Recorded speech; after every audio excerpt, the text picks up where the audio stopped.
Salut à tous, on se retrouve aujourd'hui pour parler du Paris Saint-Germain ce samedi 6 septembre et on commence tout d'abord avec les joueurs du Paris Saint-Germain en sélection. Il y en a quelques-uns qui ont joué hier soir, il y a pas mal de choses à dire. On commence tout d'abord avec Achraf Hakimi et sa sélection, le Maroc bien sûr. Donc il joue un match hier des éliminatoires de la prochaine Coupe du Monde contre le Niger, c'est à domicile pour le Maroc, victoire 5-0, score parfait bien sûr. Donc Hakimi a joué, bon Hakimi n'a pas été buteur, il ne peut pas marquer à chaque match, souvent Hakimi marque du côté du Maroc, n'oubliez pas que c'est un défenseur droit. Mais bien sûr son équipe s'est imposée avec cette victoire les gars, et le Maroc obtient officiellement son ticket pour jouer la prochaine Coupe du Monde, premier pays africain qualifié pour jouer à la Coupe du Monde. Et les stats du latéral droit, Achraf Hakimi lors de cette rencontre, donc une passe D, quand même décisif, une interception, donc duel au sol, donc 4 sur 6 remportés. Il a touché plus de 107 ballons de passe précises, 83 sur 85, donc seulement 2 passes loupées dans le match. Voilà, donc vraiment très propre. Donc 2 passes clés, 3 centres réussis sur 5 tentés, 5 longs ballons des transversales réussis sur 6 tentés et grosse occasion créée, une. Voilà, donc dernier match durant cette trêve internationale le 8 septembre prochain contre la Zambie. Il y aura un Zambie-Maroc. Mais à noter que Walid Regragui va faire souffler Hakimi contre la Zambie. Il en a besoin, a dit le sélectionneur marocain. Il a joué hier, il a joué le match, capitaine, tout ça. Mais voilà, contre la Zambie, il ne jouera pas. Donc ça, c'est plutôt une bonne nouvelle. Il va pouvoir souffler comme ça. Pas de risque de blessure, bien sûr, pour Hakimi qui pourrait retourner du côté de Paris avec quelques jours de repos en plus. Concernant l'équipe de France qui jouait hier soir contre l'Ukraine, donc là il y avait pas mal de Parisiens à côté ukrainien, Zarbani côté équipe de France, Désiré Doué, Bradé Barcola ont commencé titulaires. Donc à noter déjà que l'équipe de France s'est imposée 2-0 et les stats, si vous voulez voir les stats de plus près des joueurs qui ont pu jouer, donc Zarbani par exemple, donc 4 dégagements, 2 tirs bloqués, 4 duels au sol gagnés sur 6 tentés, donc perte de balle 12 quand même, après c'était quand même l'équipe de France en face, donc on a un match correct même si ça a été compliqué pour lui bien sûr son équipe. Et les stats de Barcola aussi, donc on peut voir qui a été sorti à la 76e minute de jeu, Bradley Barcola. Et aussi les stats de Désiré Doué qui a été sorti à la mi-temps. Désiré Doué, on va parler juste après. Donc du prochain match de l'équipe de France, les gars, le 9 septembre prochain, ça sera contre l'Islande. Voilà, France-Islande au programme, bien sûr. Donc voilà, Dembélé et Doué sont incertains pour le prochain match parce que oui, tout d'abord, comme j'ai dit, Désiré Doué il a commencé titulaire parce qu'il a remplacé Ousmane Dembélé qui n'a pas été dans le 11 de départ. Et en gros, par rapport à Désiré, il n'a pas joué le match entier. Enfin, il aurait pu au moins jouer une partie de la deuxième mi-temps, bien sûr. Et donc, il a ressenti une petite tension progressive sur un mollet sur la première mi-temps. Je pense que ça sera, que c'est pas trop méchant. On va devoir se vérifier, voilà, pour voir s'il est blessé ou non. Nous, ce qu'on retient, c'est quelqu'un qui est blessé parce que Désiré Doué quitte le stade en boitant après sa blessure face à l'Ukraine. Donc là, c'est une vidéo, mais en gros, il est en train de marcher. Tu vois clairement, en gros, qu'il est en train de boiter. C'est pas du tout une bonne nouvelle parce que pour l'équipe de France, ok, parce qu'il y a encore un match contre l'Islande, mais bon, je pense que l'équipe de France peut gagner contre l'Islande sans Désiré Doué, mais surtout pour le PSG. Vous savez, la série de matchs là qui arrive avec Lens, avec Marseille, avec l'Atalanta Bergame, avec le FC Barcelone dans moins d'un mois, et voir un Désiré Doué boiter, ça c'est pas du tout une bonne nouvelle.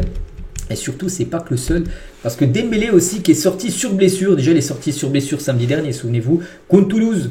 Toulouse, il n'a pas fini le match, il est sorti. Donc là, toute la semaine, déjà, je pensais qu'il allait être forfait. Pour le rassemblement, le mieux, ça aurait été qu'il ne joue pas, qu'il reste en soins du côté de Paris avec les médecins. Non, il a quand même été conservé par le staff de l'équipe de France. Il a loupé 2 entraînements en début de semaine, souvenez-vous. Il a juste eu un entraînement, c'était jeudi, la veille du match contre l'Ukraine. Et voilà, il joue et s'est blessé. Bon, il ne s'est pas blessé au point, la blessure musculaire où il avait, bien sûr, mais c'était blessé lors du match contre Toulouse, c'est sur l'autre cuisse. Mais voilà, ça reste bien sûr une blessure pour Ousmane Dembélé. Donc Dembélé, du coup, va quitter le rassemblement des Bleus. Ça y est, maintenant c'est officiel, il ne jouera pas le prochain match. Donc blessure à l'ischio droit, alors qu'il sortait d'une blessure à la jambe gauche. Donc voilà, en gros, il est blessé des 2 jambes.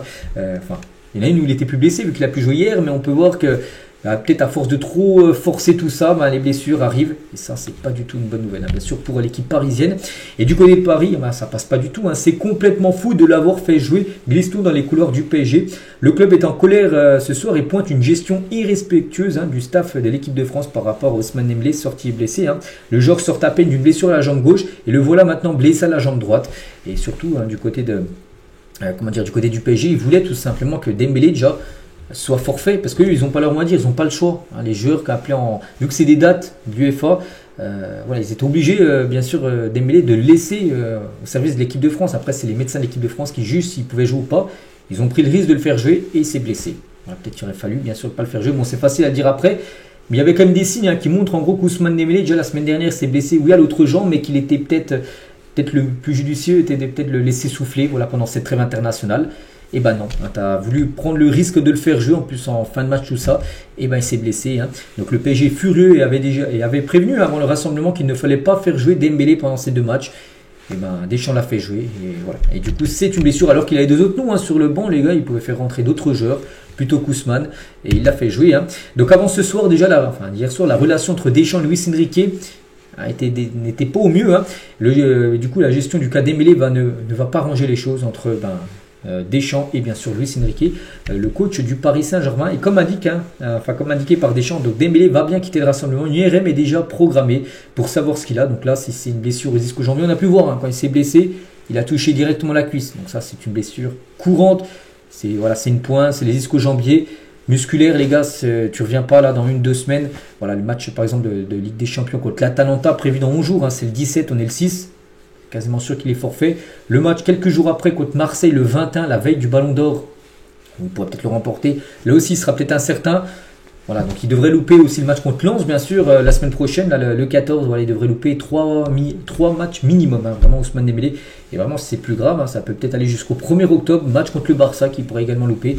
Ce serait dommage, enfin, mais bon, c'est comme ça. Tu prends des risques à le faire jouer alors qu'il revient déjà d'une blessure, et voilà, c'est des blessures. Hein. Et c'est vrai que, regardez, Walid Regragui, hein, qui laisse au repos Hakimi pour le prochain match avec le Maroc, on parlait, hein, il a besoin de souffler. Il a vu Regragui qu'il avait besoin de souffler Hakimi, il ne va pas le faire jouer.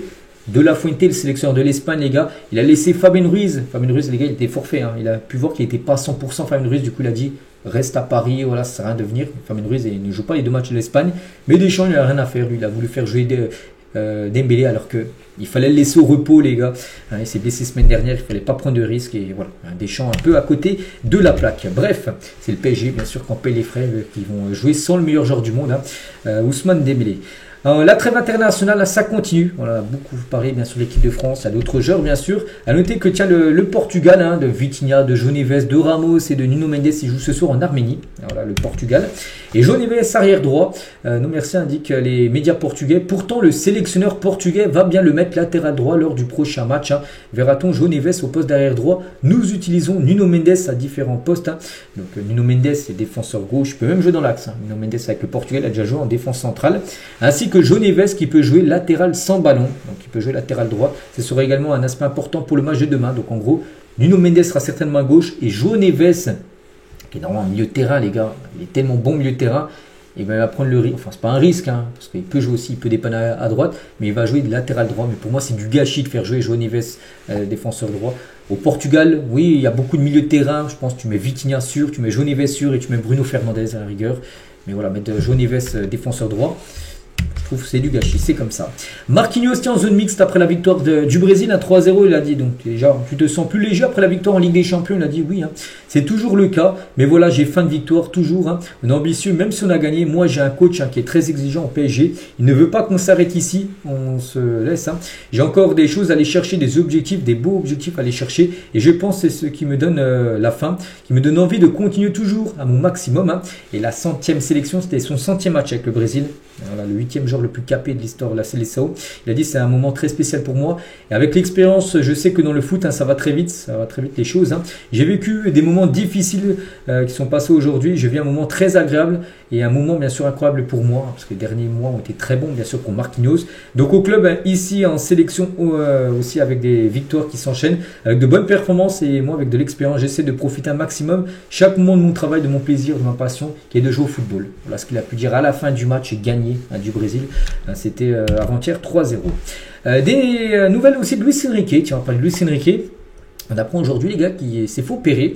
Il faisait du vélo, il est tombé. Donc le PSG annonce que Luis Enrique s'est fait hospitaliser pour une fracture de la clavicule. Chute en vélo pour le coach parisien parce que voilà, dans son temps libre, il fait ce qu'il veut. Il fait beaucoup de cyclisme, il adore faire du vélo.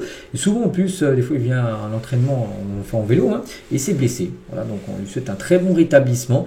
Est-ce qu'il sera là au retour? N'oubliez pas que déjà le retour à l'entraînement, j'ai pu voir la date les gars, sera mercredi. C'est pas ni lundi ni mardi, ce sera mercredi à 17 h le retour. Il y aura le retour des internationaux pour préparer après le match contre Lens qui aura lieu dimanche prochain, là dans 8 jours. Mais voilà, en tout cas, Luis Enrique s'est blessé. Donc bon rétablissement au coach parisien. On continue les gars avec ce documentaire. On a parlé il y a quelques jours qu'un documentaire va sortir sur la saison historique du PSG saison dernière. Donc il va s'intituler, le titre sera 2025. Voici le titre du documentaire retraçant la magnifique saison 2024-2025 du PSG. Donc tout d'abord, une diffusion aura lieu en avant-première le mercredi 10 septembre prochain, bien là dans mercredi qui arrive, au Parc des Princes. Voilà, ce sera en avant-première. Voilà, les privilégiés pourront suivre bien sûr ce documentaire. Donc ça sera un documentaire de 56 minutes avec des images inédites de coulisses, de secrets de la saison du titre pour le PSG. Et le documentaire, parce que nous on ne pourra pas le voir le 10, à part si vous êtes bien placé et vous avez des places pour aller voir le documentaire. Sinon, pour tout le monde les gars, le documentaire sortira gratuitement sur la chaîne YouTube du PSG le 12 septembre prochain. Tout est dit par rapport à ce documentaire que je pense tout le monde, la plupart des supporters parisiens vont regarder. On finit avec ça aujourd'hui. Donc voilà les gars ce qu'il y avait à dire. J'espère que ça vous a plu. On se retrouve nous demain bien sûr, demain dimanche, même s'il n'y a pas de match, il y a toujours des infos sur l'équipe parisienne. Allez, je vous souhaite une très bonne journée et à demain.